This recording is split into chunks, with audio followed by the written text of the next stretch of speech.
నమస్కారం, welcome to I dream. ధర్మ మార్గం కార్యక్రమానికి స్వాగతం. నేను మీ విజిత.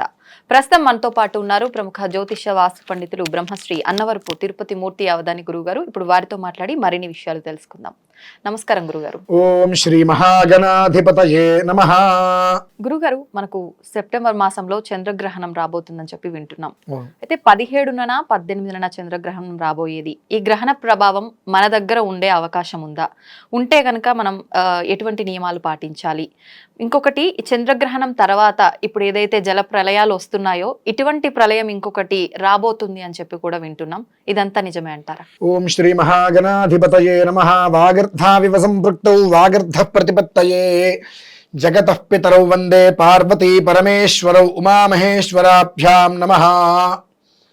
మీరు అడిగినటువంటి ప్రశ్నకి నేను బదులు చెప్పడానికి ముందు నేను ఇంకొక విషయం కూడా చెప్పాలమ్మా. నేటికి 13 రోజులు వెనక్కి వెళ్తే ఓకే, నేను ఒక వీడియో చేయడం జరిగింది. 2 గ్రహాలు కలయిక. ఈ 2 గ్రహాల కలయిక వలన మనం కొన్ని ఇబ్బందులు అనేటువంటివి చూస్తూనే వచ్చాము. దాని యొక్క విశృంఖల విజృంభణము అమావాస్య వరకు ఖచ్చితంగా మనం చూస్తాము. అందరూ జాగ్రత్త పడండి. మొన్న అయిపోయినా మొన్న అమావాస్య వరకు విశృంఖల విజృంభణం ఖచ్చితంగా చూస్తాము. దాన్ని తప్పించడం ఎవరి వలన కాదు. మన దేశంలోనూ ఉంది, విదేశాల్లో కూడా ఉన్నది. కానీ దాన్ని తప్పించడం ఎవరి తరము కాదు అనేటువంటిది మన భారతీయ శంకరీపీఠం యూట్యూబ్లో ప్రత్యక్షంగా ఆ వీడియో నేను చెప్పడం జరిగింది. ఆ విషయాన్ని దాని నుంచి మనం కనీస మాత్రం తప్పించుకోగలగాలి అనుకుంటే దానికి మార్గం ఏంటి అనేటువంటి విషయాన్ని కూడా నేను వివరించాను. అది దృష్టిలో ఉంచుకొని ఎంతో మంది ఆ విషయాన్ని విని పంచాక్షరి కొన్ని లక్షలు చేశారమ్మ. ఓం నమః శివాయ అనే మంత్రాన్ని కొన్ని లక్షలు జపం చేసుకున్నారు. అలాగే నా చిరకాల స్నేహితుడు అరవపల్లి బుచ్చిరామయ్య శర్మ అని విజయవాడలో ఉంటారు. అతను తిరుపతి మూర్తి అవధాని గారు చెప్పారు అని అంటే ఖచ్చితంగా జరిగి తీరుతుంది. ఎక్కడ జరిగినా ఎవరికైనా ప్రమాదమే కాబట్టి ఆ ప్రమాదం మాక్సిమం ఎవరికి కూడా అంత ప్రాణ నష్టం జరగకుండా ఉండాలి అని చెప్పి 11,000 రుద్రాన్ని పారాయణ చేశారు.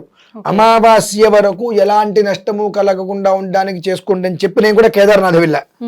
ఉపద్రవాన్ని మనకు చేతనైనంతగా ప్రాణ నష్టం కలగకుండా ఉండాలి స్వామి అని చెప్పి ఆయనకి అర్జీ పెట్టుకోవడానికి కేదార్నాథ్ కూడా నేను వెళ్ళా. భగవంతుడి గ్రహణంలో ప్రాణ నష్టం అయితే జరగలేదు. అక్కడ చాలా ఆనందం. అయితే ఇప్పుడు మనకు ఈ గ్రహణం కూడా మన దేశానికి లేదు. మన దేశానికి అయినప్పటికీ కూడా దాని యొక్క ప్రభావం మాత్రం మనం అనుభవించక తప్పదు. ఖగోళ రీత్యా రేపు మళ్ళీ అమావాస్య వరకు కొన్ని ప్రళయాలు మనం చూస్తాం. ఇది తీసి పక్కన పెడితే దసరా 10 రోజులు ఒక మోస్తరు మినహాయిస్తే 10వ రోజు నుంచి మొదలు పెడితే మాత్రం మనకు దీపావళి వరకు మాత్రం మనందరం పడవల్లో తిరగాల్సిన పరిస్థితి వస్తుంది. అంటే మన దగ్గర కూడా ఉంది అవకాశం. విస్ఫోటనాలు కూడా జరుగుతాయి. ఇది ఎవరినో భయపెట్టాలనో ఇంకోటనో కాదు. కొన్ని రకాల ప్రభావాలు అనేటువంటివి అనుభవించక తప్పదు. కర్మానుసారేణ బుద్ధి అంటే బుద్ధి కర్మానుసారేణ మనం చేసేటువంటిది ఏదైనప్పటికీ కూడా సుకృతం అనేటువంటిది ఎంత పుణ్యాన్ని ఇస్తుందో దుష్కృతం అనేటువంటిది అంత ప్రతిఫలాన్ని మనకు ఇచ్చి తీరుతుంది. అందులో ఎలాంటి సందేహము లేదు. జగతః పితరౌ వందే పార్వతీ పరమేశ్వరం అంటారు. జగత్తు మొత్తానికి తల్లి తండ్రి అయినటువంటి పార్వతీ పరమేశ్వరు యొక్క పిల్లలని మనం నానా రకాలుగా చిత్రహింసలు పెడుతుంటే ఆయన ఎలా ఒప్పుకుంటాడు?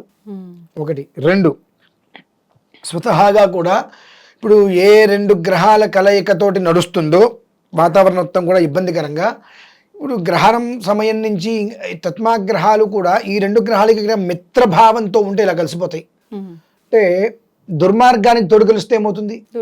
ఇంకా పెరుగుతుంది. అదే ఒకవేళ శత్రుత్వం అనుకోండి, ఇలా ఆగిపోతాయి అవి. దీనివల్ల ఏమవుతుందంటే ఆకాశం మొత్తం మేఘావృతం అవుతుంది. ఇప్పుడు పడే వర్షానికి ఎంత అపారమైన నష్టం వస్తుందో అని మనకు భయం వేస్తుంది, కానీ వర్షం పడదు. ఉరుములు మెరుపులు విపరీతంగా, అంటే మనిషిని ఒక రకమైన భయాందోళనకి తీసుకెళ్ళిపోతుంది అది, కానీ వర్షం పడదు. శత్రుత్వ ధోరణిలో వస్తే. అదే మిత్రత్వ ధోరణి కనుక కలిసిందా, ఇక మనం మరొక్కసారి ప్రమాదాలన్నీ కూడా మనం కళ్ళతో చూస్తే అయ్యో పాపం అనుకోవటమే. అందుకని నుంచి చేయగలిగేటువంటిది ఏమీ లేదమ్మా. అటువంటి ప్రమాదం అయితే ఖచ్చితంగా ఉంది. దాన్ని నివారించాలి అన్నట్లయితే ప్రతి ఒక్క మనిషి కూడా ఈ రోజు నుంచి మొదలుపెట్టి పంచాక్షరి చేసుకోండి. శివుడు మాత్రమే లయకారకుడు, దాన్ని కాపాడేటువంటి వాడు, అంటే నాశనాన్ని కూడా కాపాడేటువంటి వాడు. ధర్మాన్ని ధర్మంతో కాపాడతాడు, అధర్మాన్ని అధర్మంతో తీసివేస్తాడు. అటువంటి వాడు శ్రీకృష్ణ పరమాత్మ, అనంతరం శివుడే. ఇటువంటి విషయాలకి దానికి సాక్షాత్తు శివుడే ప్రధాన కారకుడు. ఒకదాన్ని పూర్తిగా భస్మం చేయాలన్నా ఆయన వల్లే, కాపాడేయాలన్నా ఆయన వల్లే.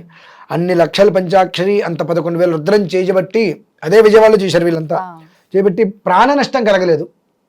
ఇంత నష్టం కలిగిన ప్రాణ నష్టం అనేటువంటిది కలగలేదు. అక్కడికి మనం సంతోషపడాలి.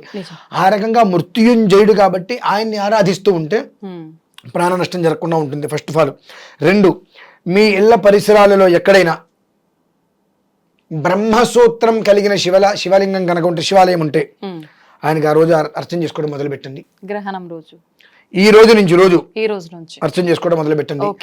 గ్రహణం రోజు నాడు ప్రత్యేకంగా ఆ బ్రహ్మసూత్రం కలిగిన శివలింగాన్ని కనుక అర్చన చేసినట్లయితే కొన్ని సంవత్సరాల పాటు మనకు ఎలాంటి కష్టము నష్టము లేకుండా వజ్ర కవచంలా ఆ పరమేశ్వరుడు మనల్ని కాపాడతాడమ్మా.